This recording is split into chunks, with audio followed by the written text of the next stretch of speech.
खुदा के खादम बंदा के पास चलें और उनसे आज की बाइबल स्टडी के लिए हम रिक्वेस्ट करेंगे, क्योंकि हम यशायाह की किताब जो है वो मुकम्मल कर चुके हैं।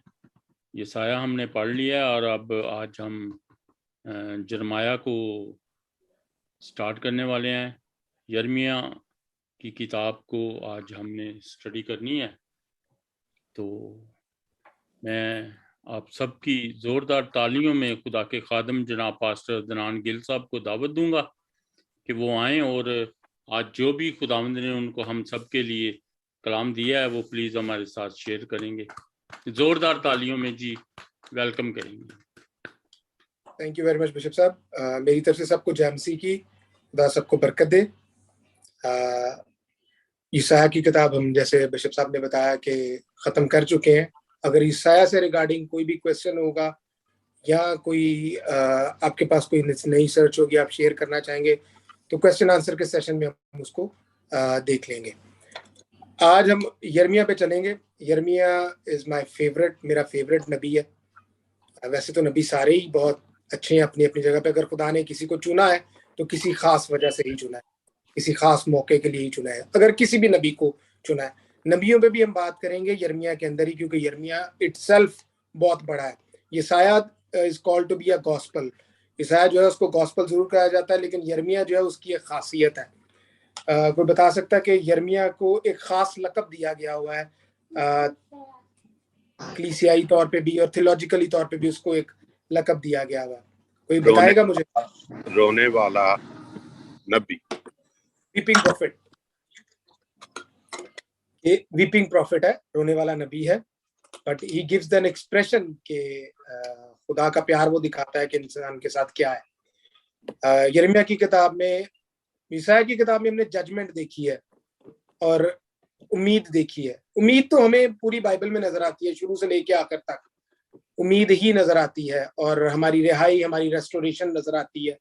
चाहे वो पैदाइश की किताब हो, चाहे यशायाह हो, चाहे मलाकी हो, हमें रेस्टोरेशन नजर आती है। चाहे मुकाशफा हो, हमें फिर भी रेस्टोरेशन वापस नजर आती है हमारे वापस बचे हुए लोगों के ऊपर। खुदा जिनको बचाएंगे या जो ईमान के साथ खुदा के ऊपर भरोसा रखेंगे और उसके साथ चलेंगे आखिर तक, वो ही खुदा के हजूर में खड़े होंगे।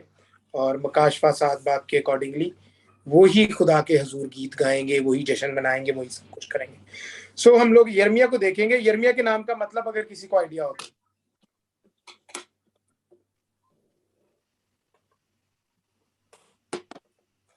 यिर्मयाह के नाम का मतलब है अपॉइंटेड बाय गॉड, खुदा का चुना हुआ। इसका नाम हम उर्दू में यिर्मयाह बोलते हैं, इंग्लिश में जेरेमाया बोलते हैं, लातीनी में इसको जेरमियास बोलते हैं, और इब्रानी में इसको यर्मिशाहू बोलते हैं। जैसे यशायाह को हमने देखा क्या याहू उसका नाम था इब्रानी में, उसी तरह इसका नाम भी यर्मियाहू है इब्रानी में, जर्मियास है लातीनी में, और इंग्लिश में हम इसको जेरमाया कहते हैं। उर्दू में या पंजाबी ये यिर्मयाह के नाम से ही जाना जाता है सब कॉन्टिनेंट में। अयोग नेपाली में भी शायद ऐसे ही जाना जाता होगा।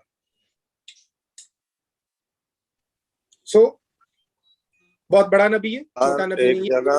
एक्सक्यूज मी, एक जगह मैंने पढ़ा था इसका मतलब यिर्मयाह का लिखा था यहोवा सरफराज, यहोवा सरफराज। लेकिन एज पर माय नॉलेज हो सकता है, अगर आप मुझे वो रेफरेंस अगर देंगे वो ज्यादा अच्छा रहेगा थोड़ा सा उसको देखने के लिए। ये मैंने भी पढ़ा कल, एक्चुअली गूगल जब कर रही थी तो उसमें ये आया था। हमें जब पढ़ाया जाता है सेमिनरीज में, आई डोंट नो कि जो हमारी उर्दू सेमिनरीज है उनमें बताया जाता है कि नहीं, लेकिन जब हम इंग्लिश कॉलेजेस में जाते हैं, आई थिंक सो आप लोगों को अगर आइडिया हो तो वहाँ पे सेमिनरी में स्पेशली गाइड किया जाता है कि गूगल में हर बात को सर्च करना पड़ता है आपको, और वो सर्च करके उसकी ऑथेंटिकेशन आपको चेक करना पड़ती है, क्योंकि अगर आप उसकी ऑथेंटिकेशन चेक नहीं करते तो वो आप गलत इंटरप्रिटेशन कर जाते हैं। हाँ, गूगल आपको बताता है, बहुत अच्छी चीजें बताता है, मगर सारी चीजें जो है वो ऑथेंटिकेटेड नहीं होती। लेकिन मेरे लिए नई चीज है, अगर आप मुझे थोड़ा सा गाइड करेंगे मैं जरूर इस पे सर्च करूंगा कि अगर खुदा, इसका मतलब आपने क्या बताया सर? यहोवा सरफराज। यहोवा Sarfaraz, okay sir, next time इसको जरूर देखूंगा। लेकिन जो अभी तक हमारे पास है, appointed to God, appointed by God, खुदा का चुना हुआ, जो है इसके नाम का मायने है। बड़ा नबी है किताबों के हिसाब से, नबी सारे ही बड़े हैं, एक ही लेवल पे है, बट इनके अबवाब इनकी किताब में ज्यादा है, जिसकी वजह से यूसाया के बाद यिर्मयाह का नंबर ही आता है। और यिर्मयाह जो है, जी सॉरी,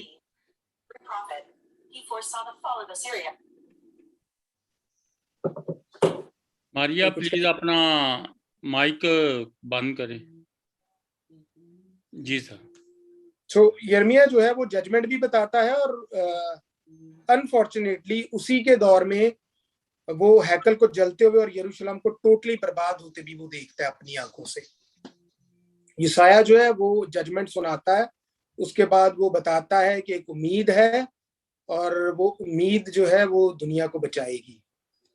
उसके बारे में सब कुछ गाता है, जैसे हमने देखा सफरिंग सर्वेंट देखा, हमने मैनुअल देखा, होप देखी, हमें वहां पे मिलती है। लेकिन यिर्मयाह जो है वो अनफॉर्चुनेटली अपनी लाइफ में ही जजमेंट को भी सुनाता है और बर्बाद होते भी देखता है यरूशलेम को। लास्ट टाइम जब यूसाया में थे तो मैंने आपको बताया था कि ये एंटियोक का रहने वाला था। अंतियोट कहते हैं उर्दू में, एनातूत, जिसका मतलब है गरीब। यरूशलेम से 2.5 मील की दूरी के ऊपर है ये शहर। वहां पर ये यिर्मयाह पैदा हुआ, लावी खानदान से था। और बाय द वे यही वो शख्स था जिसने आखिरी बार ऐद के संदूक को देखा था, क्योंकि इसी ने छुपाया था। इसके बाद जो है ऐद के संदूक को किसी ने नहीं देखा था, और ये लावी था, इस वजह से इसने उसके ऐद के संदूक को हाथ लगाया था। 650 कबल मसीह से लेकर 570 कबल मसीह तक ये रहा है। ऑलमोस्ट 80 साल का एरा बनता है इसका, जिसके दौरान इसने यरूशलेम को भी बर्बाद होते देखा, शायद सूर सीरिया की हुकूमत को भी तबाह होते देखा, मिस्र को के बारे में नबूवत करता है लेकिन उसको तबाह होते देखता नहीं है। बट बाबलियों के बारे में खुदा उसको पहले गाइड करते हैं कि शुमाल से एक कौम आएगी जो बहुत जबरदस्त है, बहुत तेज तरार है, और उसकी वो सारी चीजें हम यिर्मयाह की किताब में ग्रेजुअली देखेंगे। सो यिर्मयाह जो है वो योसिया के दौर में भी रहा है, फिर उसने मनस्सी के दौर में he was a young child, लेकिन वो जरूर था। लेकिन मनस्सी जो है उसके बाद अमून आता है, अमून के बाद योसिया आता है, योसिया के दौर में वो मौजूद था। इसके अलावा यिर्मयाह ने नोहा की बुक भी यिर्मयाह ने लिखी हुई है। नहीं जी, उसी पे आने लगा हूँ कि अब जो इस किताब का लिखारी है वो बारूक बिन नीरिया है। यिर्मयाह ने खुद ये किताब नहीं लिखी, एक उनका लिखने वाला था, लिखारी था, जिसका नाम था बारूक बिन नीरिया। उसका एविडेंस मिलता है यिर्मयाह के 36 बाब 1 से 4 आयत में, क्योंकि खुदा उसको हुक्म करते हैं कि बारूक बिन नीरिया से कह कि वो सब कुछ लिखेगा। उसके अलावा उसका भाई भी होता है जो अगले लेटर्स लिखता है, जो लेटर्स बड़े इंपॉर्टेंट है, जिन्हें बाइबल में कंप्लीटली शामिल नहीं किया गया, क्योंकि उसके बारे में जो है वो जैसे बाकी बुक्स को देखा जाता है उसको वैसे नहीं देखा जाता, बट वो सेकंड पार्ट है। लेकिन जो फर्स्ट पार्ट है यिर्मयाह का, वही ही रूहानी तौर पे भी और तारीखी तौर पे भी उसी को ही लिया जाता है जो हमारी बाइबल के अंदर मौजूद है। सो लिखारी जो है बारूक बिन नीरिया है। यिर्मयाह की किताब 36 अध्याय 1 से 4 आयत में बारूक बिन नीरिया का बकायदा जिक्र है कि उसको उसने किताब लिखी, यिर्मयाह ने उसको लिखवाई और खुदा के पाक रूह के नजूल से उसने ही लिखाई। अब यिर्मयाह जो है वो नजर आता है योसिया के दौर में।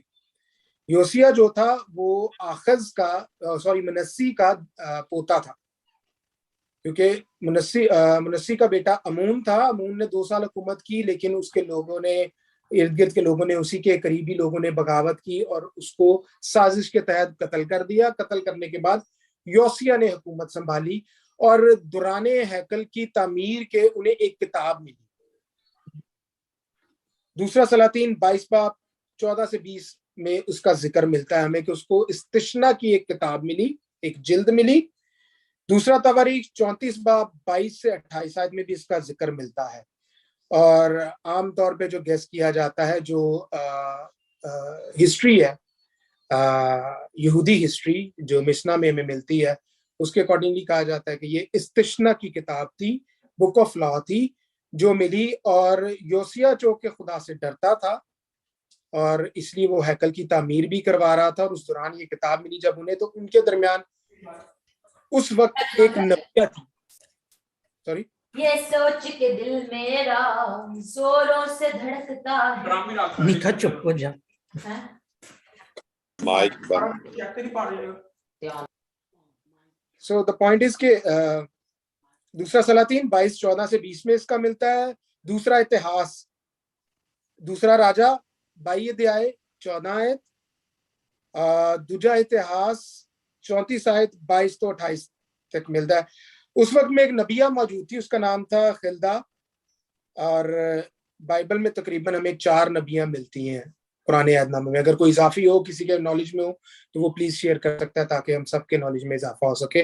अभी तक जो मेरे नॉलेज में है वो 4 ही नबियां आई हैं, जिनमें सबसे पहले मूसा की बहन मरियम थी, और मरियम के बाद जो था वो हमें नजर आती है, दबूरा नजर आती है कज़ात की किताब में, वो काजी रही है। 4 बाब 4 आयत में उसका जिक्र है कज़ात की किताब में।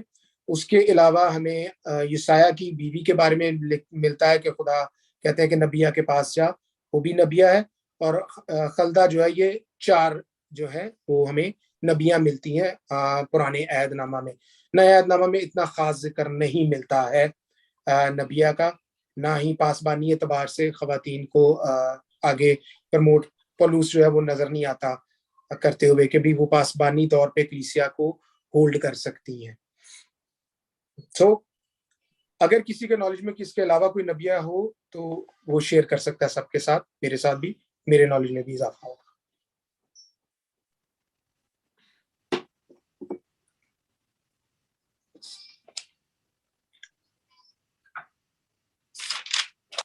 अभी तक किसी का कोई क्वेश्चन? आप कह रहे थे कि यिर्मयाह जो है ये लावी था। लावी था। पहला बाब पहली आयत में लिखा हुआ है कि यिर्मयाह बिन खिल्किया की बातें, जो बिन्यामिन की ममलकत में अंतूती काहिनों में से था, और काहिन जो थे वो सिर्फ लावी थे। यिर्मयाह पहला बाब पहली आयत में ही लिखा हुआ। सो अब तारीखी पस मंजर इसका देखते हैं। किताब का हमें पता चल गया लिखी किसने है, और ये किताब वाकई ही ऑथेंटिकेटेड है। पस मंजर मैं जरूर बताता हूँ, उस पर हम चलते हैं क्योंकि पस मंजर लाजिम है, हमें मालूम होना चाहिए, क्योंकि हम 21st सेंचुरी में यिर्मयाह को नहीं देख रहे हैं, हम 6th सेंचुरी में ही देख रहे हैं जब यिर्मयाह था। सो हम यिर्मयाह था और इसराइल यहूदा में थे।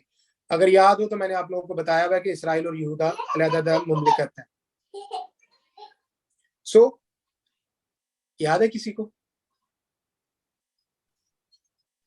क्या जब यहूदा और इसराइल अलग-अलग हुए, 2 कबीले बन गए?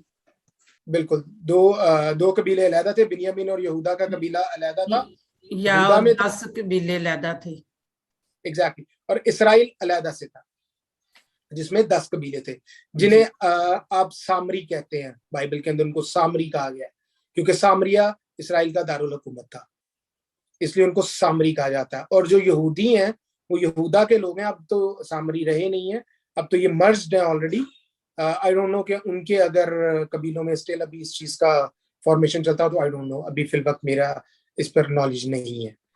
लेकिन अगर मेरे पास कोई इन्फॉर्मेशन होगी तो मैं डेफिनेटली इन फ्यूचर आपके साथ शेयर जरूर करूंगा। बारकैफ सामरी लोग जो थे वो इसराइली थे, इसलिए यहूदी लोग जो है उनसे नफरत करते थे क्योंकि वो अलहदा हो गए थे यहूदी कबीलों से। और यहूदा जो था वो एंड तक, बल्कि अभी तक यहूदा ही जो है, यहूदा से ही यहूदी का लफ्ज निकला है, ज्यूज का लफ्ज निकला है जो चलता है। लेकिन क्योंकि खुदा ने इनको इब्रानी का लफ्ज दिया था, इब्रानी कहा था, मगर बाद में ये यहूदियों में कन्वर्ट हो गए, यहूदा से लफ्ज निकला ये।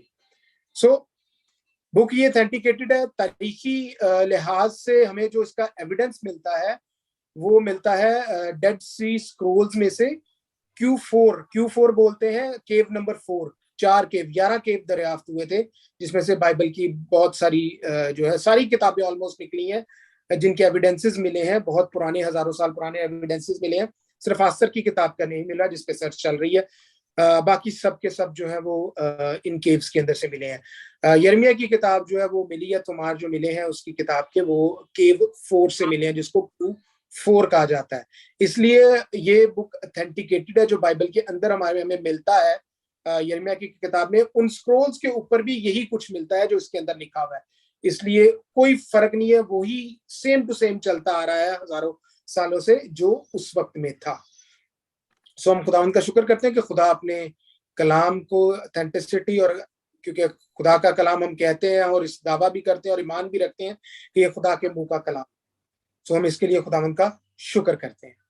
सो अब हम इसके तारीखी पस मंजर की तरफ आ जाते हैं कि तारीखी पस मंजर क्या है जब यिर्मयाह भी है, यशायाह भी है, और उस वक्त सराउंडिंग में क्या चल रहा है, क्योंकि ये लाजिम है। अगर हमें उसका पस मंजर नहीं मालूम होगा तो हम इसको समझ नहीं पाएंगे कि खुदा क्यों कह रहे हैं। जब हम यशायाह में थे तो हमने एक ऐदो पैमान की कहानी मैंने आपको बताई थी, कि ऐदो पैमान की एक स्टोरी मैंने डिस्क्राइब की थी, अगर थोड़ा सा किसी को याद हो तो।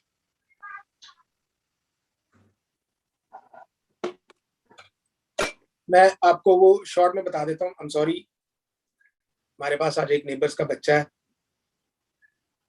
और वो ईद की शॉपिंग के गए हैं और इसको हमारे सो वेलकम बैक। तारीखी पस मंजर ये है कि यिर्मयाह मौजूद है और यशायाह जो है उसको आरे में मनस्सी ने चरवा दिया, और उसके बाद फिर अमून आया, फिर योसिया आ गया। योसिया चूंकि खुदा से डरता था, और योसिया खुदा से डरता था, इसलिए खुदा ने उसके बारे में कहा कि भाई जब किताब मिली तो वो जो नबिया थी खलदा, उसके पास भिजवाया गया। 4 लोग गए जो मैंने आपको हवाला जात दिए हैं, अगर कोई इसमें से एक हवाला निकाल के पढ़ दे, दूसरा राजा में से पढ़ दे या दूसरा तवारीख, कोई भी एक पढ़ दे, तो आपको जरा क्लियर हो जाएगा कि उस वक्त कौन कौन से लोग जो हैं भेजे गए और उसने जवाब क्या दिया जो नबिया थी। दूसरा तवारीख 28 बाब के 22 बाब, 34 बाब है वो, 34 बाब 22 आयत से 28। You said 34 chapter, right? Yes, 34th chapter, verse 22 to 28. Shufi.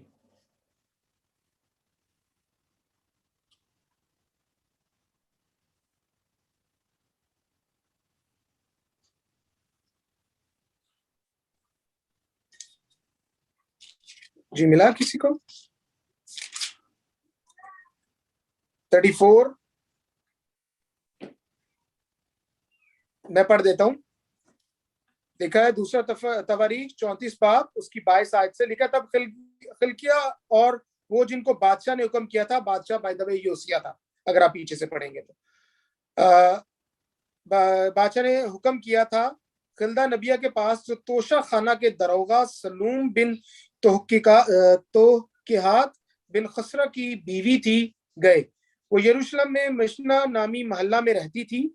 सो उन्होंने उससे वो बातें कही। उसने उनसे कहा, खुदावंद इस्राएल का खुदा यूं फरमाता है कि तुम उस शख्स से जिसने तुमको मेरे पास भेजा है कहो कि खुदावंद यूं फरमाता है, देख मैं इस जगह पर और इसके बाशिंदों पर आफत लाऊंगा, यानी सब लानतें जो उस किताब में लिखी हैं, जो उन्होंने शाह यहूदा के आगे पढ़ी है, क्योंकि उन्होंने मुझे तर्क किया और गैर मबूदों के आगे बखूर जलाया और अपने हाथों के सब कामों से मुझे गुस्सा दिलाया। सो मेरा कहर इस मकाम पर नाजिल हुआ है और धीमा ना होगा। रहा शाह यहूदा जिसने तुमको खुदावंद से दरियाफ्त करने को भेजा है। ये योसिया के बारे में बात हो रही है। सो तुम उससे यूं कहना कि खुदावंद इस्राएल का खुदा यूं फरमाता है कि उन बातों के बारे में जो तूने सुनी है, क्योंकि तेरा दिल मोम हो गया और तूने खुदा के हुजूर आजिज़ी की, जब तूने उसकी वो सब बातें सुनी जो उसने इस मकाम और इसके बाशिंदों के खिलाफ कही हैं, और अपने को मेरे हजूर खाकसर बनाया और अपने कपड़े फाड़ कर मेरे आगे रोया, इसलिए मैंने भी तेरी सुन ली है। खुदावंद फरमाता है, देख मैं तुझे तेरे बाप दादा के साथ मिलाऊंगा और तू अपनी गोर में सलामती से पहुंचाया जाएगा, और सारी आफत को जो मैं इस मकाम और इस बाशिंदों पर लाऊंगा तेरी आंखें नहीं देखेंगी। सो उन्होंने ये जवाब बादशाह को पहुंचा दिया। सो दूसरा सलातीन 22-14 में इसी तरह लिखा हुआ है, और जो आदमी भेजे गए थे उन सबके नाम भी लिखे हुए हैं। ये गालिबन 4 लोग थे जो गए थे खिलदा नबिया के पास। दूसरा राजा में 22 आयत 22 अध्याय 14 आयत में बाकायदा इनके नाम भी मेंशन है। सो हो क्या रहा है, उस वक्त वो बुक लेकर गए, खुदा ने फैसला सुना दिया है कि आफत जरूर आएगी, बला जरूर आएगी, इस किताब में जितनी लानते हैं मैं उन पर नाजिल करूंगा। और उन लानतों का जिक्र जो है वो हमें पीछे इस तशना की किताब में बिल्कुल मिलता है, जिसमें बाकायदा तौर पे खुदा ने कहा था कि मैं इनको तितर बितर भी करूंगा, मैं इनको मारूंगा भी और इनको बाद में बचा के घर वापस भी लेके आऊंगा। सो मैं बात कर रहा था अहद पैमा की कहानी पे। अहद पैमा की कहानी क्या थी कि खुदा ने वादा किया था कि अगर तुम मेरे हुक्मों पर अमल करते रहोगे, इब्राहिम से तेरी नस्ल भी करती रहेगी, तो तुम मेरे पहलौठे भी हो, काहिन भी हो, प्लस तुम लोग मुझे रिप्रेजेंट भी करोगे, तुम्हारी वजह से कौमें बरकत भी पाएंगी। ये सारे अहद जो हैं हमें मिलते हैं पैदाइश की किताब में इब्राहिम के साथ। खुदा ने उसको 7 बरकतें दी, लेकिन हर बरकत के साथ, हर अहद के साथ एक शर्त भी रखी कि तुम्हें हुक्मों को मानना है, खुदा के हुक्मों पर चलना है। अब योसिया बादशाह ने सुना, उसने पूरी कोशिश की कि वो इसराइल को, जो यहूदा के लोग बच गए हैं, उनको कोशिश की कि वो खुदा की तरफ वापस आए। बट अब हो क्या रहा, मुनस्सी के दौर में एक नस्ल खराब हो गई। अब एक लीडर की गलती की वजह से एक नस्ल खराब हो गई, जिसने 20-25 साल एक नस्ल के दिमाग में बुत परस्ती का बीज बो दिया। अब वो नस्ल अगली नस्ल से नहीं होगा। हाँ, योसिया के दौर में लोग क्या करते थे, हैकल में जाते थे, कुर्बानियां चढ़ाते थे, लेकिन फिर भी बालीम और इस्तरात और मलकूम को नहीं छोड़ते थे, आसमानी फौजों की प्रस्तिश फिर भी किया करते थे। आज की जिंदगी में भी यही आलम है। एक खादम, एक कलीसिया का पासबान, उस पर बहुत बड़ी रिस्पॉन्सिबिलिटी होती है, जिसे आमतौर पे बहुत लाइटली लिया जाता है। वो जो पुलपट पे खड़ा होकर बोल रहा होता है ना, उसकी बहुत वर्थ होती है। लोग समझते हैं दैट इज एंड, क्योंकि लोगों को आदत नहीं है सर्च करने की।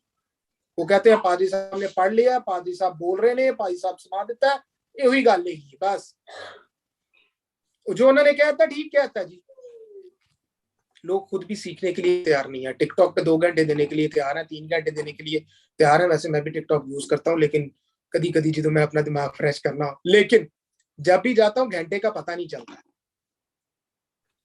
Netflix, Amazon prime, Instagram, Snapchat, Facebook, YouTube, हमारे पास बहुत वक्त है इसके लिए। बाइबल को सर्च करने के लिए हमारे पास वक्त नहीं है। यही कमी कमजोरी उस वक्त थी कि वो लोग भी तहकीक नहीं करते थे। यूनानी लोगों को तहकीक करने की आदत थी। हमारी 4 अंजीलें जो है मुख्तलिफ कौमों को लिखी गई हैं, ऐसे ही नहीं लिखी गई 4 अंजीलें। मत्ती की अंजील यहूदियों के लिए, इसी तरह यूनानियों के लिए, इसी तरह सारों के लिए। हम लोगों के पास पढ़ने का वक्त नहीं है। उस दौर में भी लोगों के पास खुदा के कलाम को सुनने का और उस पर अमल करने के लिए वक्त नहीं था। वो नस्ल जो खराब हुई थी, वो आगे भी उसका चल रहा था सिलसिला, वैसे का वैसा ही। स्टालिन के दौर में, आई थिंक सो, अगर आप स्टालिन को जानते हो, स्टालिन जो था उसने कम्युनिज्म का आगाज किया था रशिया में, अगर आप लोग जानते हो। कम्युनिज्म मजहब पे यकीन नहीं करता है। वो कहता है मजहब नहीं है, जो चीज नजर आती है वही है, और इक्वालिटी की बात करता है। उसी इक्वालिटी की बात करता है जो अमाल की किताब में हमें इब्तदाई कलीसिया में नजर आती है, जब यीशु को सलीब दे दिया गया और जितने मसीही थे वो यरूशलेम से बाहर एक मैदान में रहते थे खेमे लगा के, जहाँ पे हमें हनन्ना और सफीरा का वाकया मिलता है। वहां पे लोग अपनी जायदादें बेचकर ले आया करते थे रसूलों के हजूर में, इसलिए कि उनको यहूदियत से काट दिया गया था और वो सेल एंड परचेज नहीं कर सकते थे। इसलिए खुदा ने उनके दिलों को बड़ा किया और वो लोग अपनी प्रॉपर्टीज बेच के खाने पीने का सामान और बाकी जरूरत की चीजें लेकर आते थे, ताकि सब मसीही मिल बांट के वहां पर उसका यूटिलाइज कर सके। सो लैक ऑफ नॉलेज, नहीं वापिस आए उस वक्त भी। योसिया ने अपनी पूरी कोशिश की, मगर फिर भी मनस्सी के गुनाह का जो सजा थी वो खत्म नहीं की गई।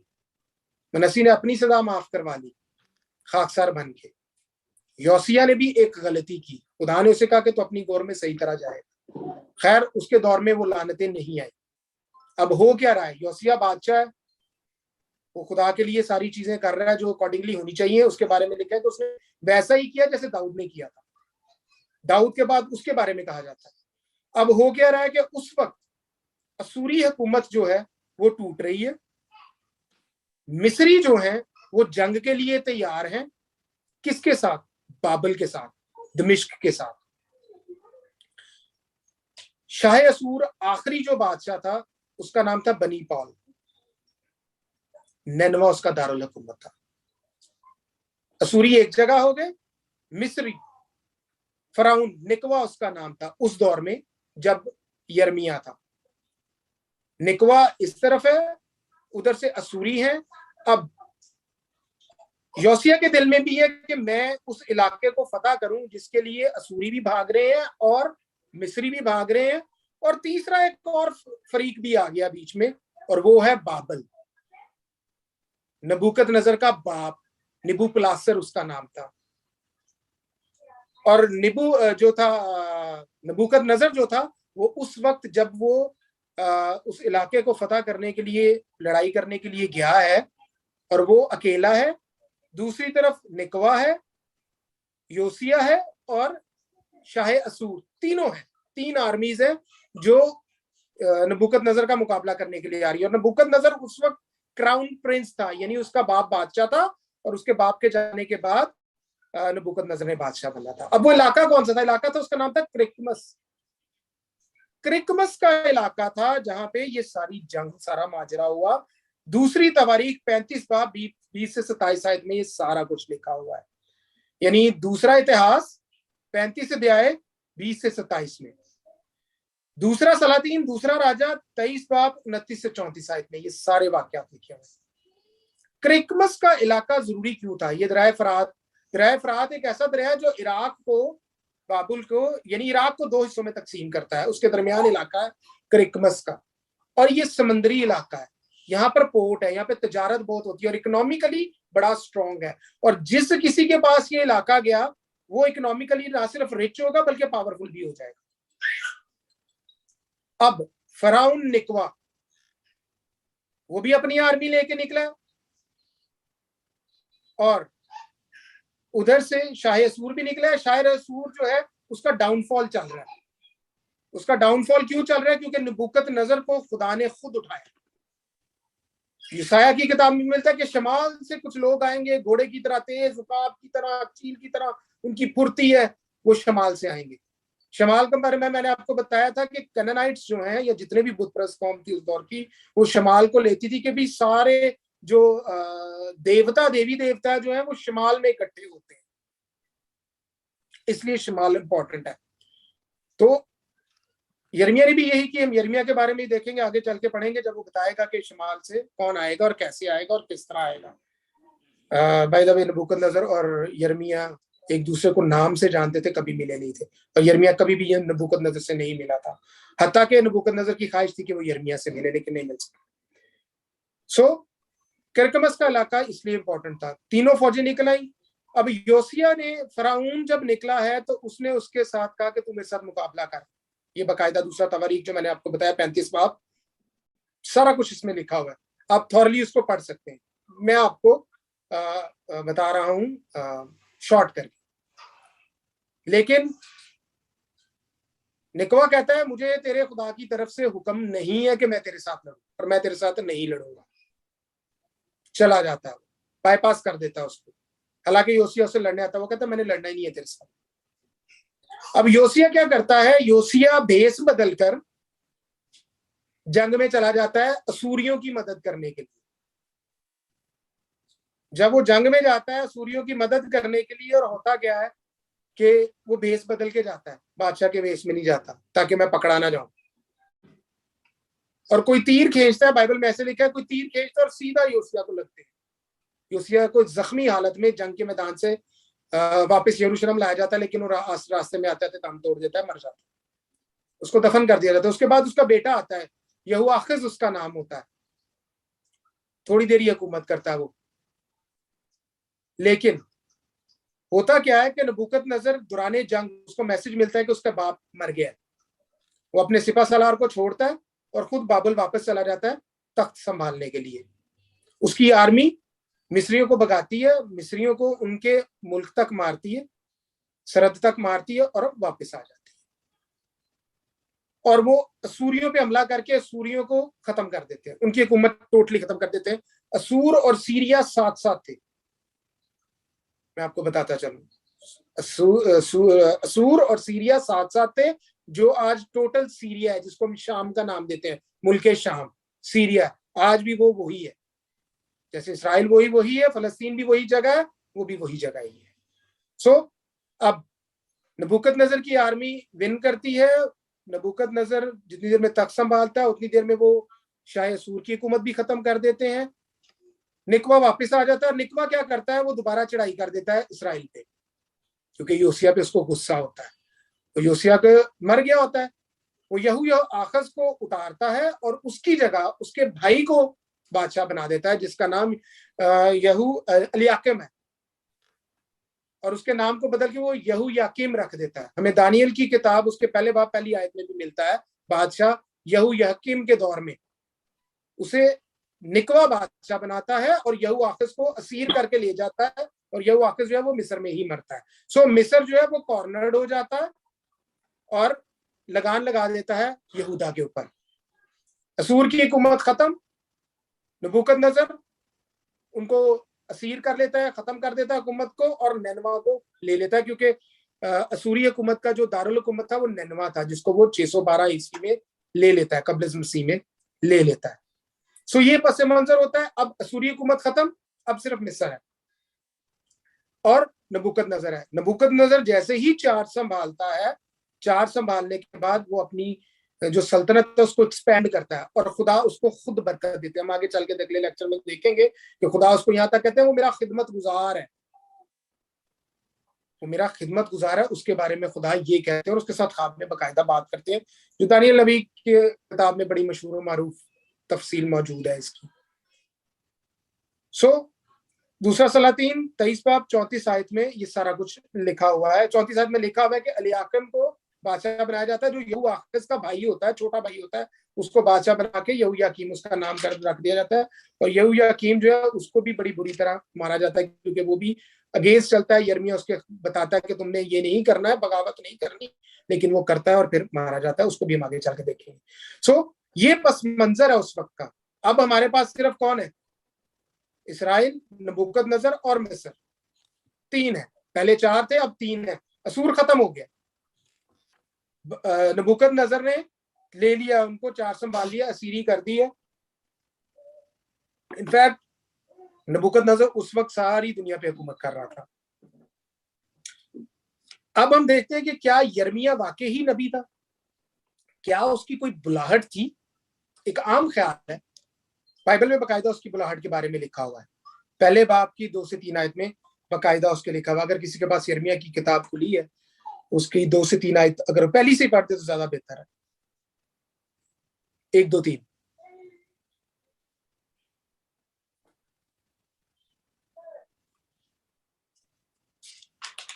लगता है सब सो गए।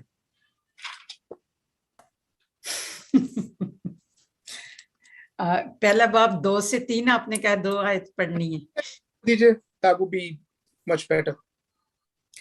जिस पर खुदावंद का कलाम शाह यहूदा यूसुफ बिन अम्मून के दिनों में उसकी सल्तनत के 13वें बरस में नाज़िल हुआ। शाह यहूदा यकीम बिन यूसुफ के दिनों में भी शाह यहूदा और सिदकिय्याह बिन यूसुफ के 11वें साल के तमाम होने तक, अहले यरूशलेम की असीरी में जाने तक, जो 5वां महीने था नाज़िल हुआ। 5वां महीना था नाज़िल हुआ। बिल्कुल ठीक हो गया, 5वां महीना था। तब खुदावंद का कलाम, आगे भी पढ़ना, पढ़ दीजिए आगे भी। तब खुदावंद का कलाम मुझ पर नाज़िल हुआ और उसने फरमाया, इससे पेशतर कि मैं तुझे वतन में खलक किया, मैं तुझे जानता था और तेरी विलादत से पहले मैंने तुझे मखसूस किया और कौमों के लिए तुझे नबी ठहराया। तब मैंने कहा, हाय खुदावंद खुदा, देख मैं बोल नहीं सकता क्योंकि मैं तो बच्चा हूं। लेकिन खुदावंद ने मुझे फरमाया, यूं ना कह कि मैं बच्चा हूं, क्योंकि जिस किसी के पास मैं तुझे भेजूंगा तू जाएगा और जो कुछ मैं तुझे फरमाऊंगा तू कहेगा। तू उनके चेहरों को देखकर न डर, क्योंकि खुदावंद फरमाता है मैं तुझे छुड़ाने को तेरे साथ हूँ। तब खुदावंद ने अपना दाहिना हाथ बढ़ाकर मेरे मुंह को छुआ और खुदावंद ने मुझे फरमाया कि देख मैं अपना कलाम तेरे मुंह में डाल दिया। देख आज के दिन मैं तुझे कौमों पर और सल्तनतों पर मुकर्रर किया, उखाड़े और ढाए और हलाक करे और गिराए और तामीर करे और लगाए। आमीन। Praise the Lord. सो यिर्मयाह की बुलाहट मौजूद है। आम जो ख्याल किया जाता है एज पर द थियोलॉजियन और हिस्टोरियन और जो एविडेंसेस मौजूद है कि 17 से 24 साल की उम्र के दरमियान जो है यिर्मयाह को बुलाहट मिली, और वो तब बहुत यंग था, जवान बच्चा था जब खुदा ने इसको चुना। और गालबन दानियल, हिजकियल, हननियल, मिसाइल, ये सब लोग भी अपनी यंग एज में ही, इसी एज में ही अराउंड अबाउट 17 साल की, 17, 18, 19, 20 साल की उम्र में ही जो है ये असीरी में गए, और असीरी में जाके ये नबी डिक्लेयर हुए। खुदा ने इनको भी बुलाया था इसी दौर में। बट एट दैट टाइम जब वो गए हैं, वो यंग थे, जब वो वहां पहुंचे हैं तब तक यिर्मयाह जो है वो बूढ़ा हो चुका था। सो इसकी जिंदगी का जो टाइम पीरियड चलता है वो 80 साल की उम्र तक का यिर्मयाह की चलता है। बट अगर हम इसको थॉरली पढ़े, सिस्टर ने, कैथरीन ने थोड़ी थॉरली रिसेंटली पढ़ा है, तो ये हर जगह पे मार ही खाता है, और समटाइम्स खुदा के आगे रोता भी है। समटाइम्स मैं चाहता ही नहीं हूं कि मैं नबी हूं। ये अपने पैदा होने वाले दिन को भी बहुत कोसता है। सो पॉइंट इज दैट कि उसकी बुलाहट हमारे पास मौजूद है, कि खुदा ने उसको बुलाहट दी है, और उसको भी जैसे यूसाया के मुंह को छुआ गया था वैसे ही उसके भी मुंह को छू कर 9 आयत में मिलता है, तब खुदावंद ने अपना हाथ बढ़ाकर मेरे मुंह को छुआ और उसको पाक किया ताकि खुदा का कलाम उसमें से निकले। So I think so I have taken 7 minutes above। अभी तक किसी का क्वेश्चन? मैंने, आपने चलते चलते एक बात की थी, जब अभी तो आप सारा उसका बता रहे हैं कि यिर्मयाह ने ही जो अहद का संदूक था उसे छुपाया था।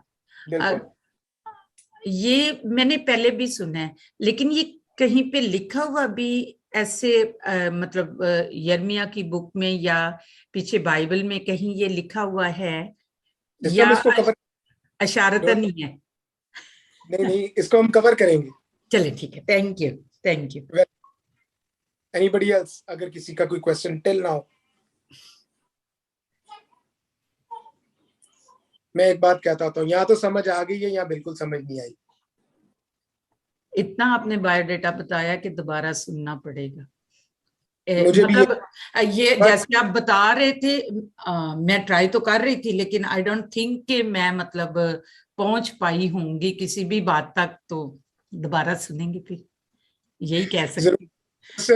It's like a social studies. हमारी जैसे तारीख के पढ़ते हैं, मुगलिया दौर में कौन सा बादशाह आया, किधर गया, किधर कैसे। बट हमें इन चीजों के बारे में मालूम होना चाहिए, क्योंकि यिर्मयाह के बाद जब हम हिजकिय्याह पे जाएंगे, दानियल पे जाएंगे, तो ये हमें सारी चीजें यही रिपीट होंगी जी। करेगा। लेकिन जो फर्दर चले वो आगे फिर हमारे डेप्थ में जो पेशेंट गोइयां हैं, हम उस पर डिस्कस करेंगे दानियल में जाके। लेकिन यिर्मयाह में तो हम देखेंगे ना कि खुदा ने किस तरह से यरूशलेम को टोटली और इसराइल यहूदियों को बखेरा, क्यों बखेरा, किस तरह से सजा दी, वो देखेंगे। क्योंकि यशायाह में सिर्फ डिक्लेरेशन नजर आती है, लेकिन यहाँ पर हमें इम्प्लीमेंटेशन नजर आती है खुदा जी। यहाँ पे पूरा मिलेगा। जी पास्टर शहजाद, आप कुछ कहना चाह रहे थे? नहीं, वो थैंक यू सिस्टर जी। वो बात फिर कहीं और चली जाएगी, पहले हम दुआ कर लें, फिर बाद में बात करेंगे, जरूर करेंगे। जरूर। तो थैंक यू वेरी मच। मैं हमेशा कहता था यहाँ तो समझ आ गई या समझ नहीं आई, ये दोनों में से एक चीज है। जो भी है, आई थिंक सो आप दोबारा से इसको जरूर सुन लीजिएगा, क्योंकि हाँ थोड़ा टफ जरूर है। टफ नहीं है, इट्स लाइक अ मैथमेटिक। आप अगर इंटरेस्ट से सुनेंगे तो आपको दोबारा सुनने के, क्योंकि मैंने भी सिर्फ एक बार ये सुना था, उसके बाद मुझे आज तक नहीं भूलता है, मुझे जुबानी याद रहता है कि यार ये हिस्ट्री थी। कोई बात नहीं, सारे स्टूडेंट का आईक्यू लेवल सेम थोड़ा होता है। ये थोड़ी कह रहा हूँ कि मेरा आईक्यू लेवल बहुत अच्छा है। मेरा आईक्यू लेवल मैं तानू की दसा सिस्टर, तुसी मेरी ध्यान रख देता है। Thank you very much. Thank you. नहीं भाई, मुझे तो सुनना पड़ेगा 2 से 3 दफा जरूर। अगर नहीं समझ आएगी मैं इसको ज्यादा इजी करके नेक्स्ट लेक्चर में आपको बता दूंगा, कोई ऐसा इशू नहीं है बड़ा है। थैंक यू जी। Welcome welcome. सो मेरी तरफ से थैंक यू वेरी मच। खुदा आप सबको बहुत बरकत दे। ओके जी, थैंक यू पास्टर अदनान, खुदावंद आपको बरकत दे। आपने बड़ी वजाहत के साथ अच्छे तरीके से कोशिश किया है कि हमें समझाया जाए, लेकिन चलें फिर एक दफ़ा सुन लेंगे तो अच्छी बात है। जरूर हिस्ट्री है सर, ये मैं बिल्कुल समझता हूँ कि थोड़ी हिस्ट्री हमेशा से खुश की रही है। हिस्ट्री खुश की रही है, सही है। तो यर्मिया ने, सर मैं कहना चाहता हूँ कि यर्मिया को गरदार भी कहा गया है। उसने बाबल की असीरी का ऐलान किया था। बिल्कुल, और उसको बड़ी मार पड़ी थी। फशूर काहिन था, फशूर काहिन ने बहुत मारा था लोगों के सामने यर्मिया को, और मारने के बाद 2 दिन काट में रखा, काट में से उतार के उसको फिर कहा कि तूने इसराइल के खिलाफ जो है वो यहूदा के खिलाफ असीरी में जाएगा, नबूकदनजर ले जाएगा, तुमने ये जो है वो नबूवत की है जो कि गलत है। फिर दोबारा वो काट में भी है, फिर दोबारा खुदा का कलाम उस पर नाजिल होता है, वो फिर दोबारा नबूवत करता है और फशूर को कहता है कि अब तेरा नाम फशूर नहीं होगा बल्कि फहूर होगा, इफ आई रिमेंबर, मुझे याद है अगर तो इसलिए उसने मार भी बहुत खाई है। उसको गद्दार भी कहा गया। उस दौर में एक हननिया नाम का एक होता था नबी, झूठा नबी था वो यहूयाकीम के दौर में ही, और उसने भी बहुत बार जो है वो फिर यर्मिया को पिटाई करवाई, उसको करवाया, उसके कपड़े फाड़ दिए, और वो बेचारा जाके खुदा के हुजूर उसको गारे में भी गड़वा दिया, आपको पता है, वो कुएं में गिरा के कोशिश की कि कुएं में डाल दिया गया जहाँ पे गारा था सिर्फ, गारा, और उसमें वो सांस ना ले। एग्जैक्टली आता है उसको, और खुदा उस सब्जी को इतनी बरकत देते हैं, वो कहते हैं सब मर जाएंगे लेकिन तू बच जाएगा और तू जाके मेरा कलाम भी सुनाएगा। सो इसलिए उसको गद्दार भी कहा जाता है इसराइल के अगेंस्ट। आमीन जी, आमीन। चलिए आए हम अपने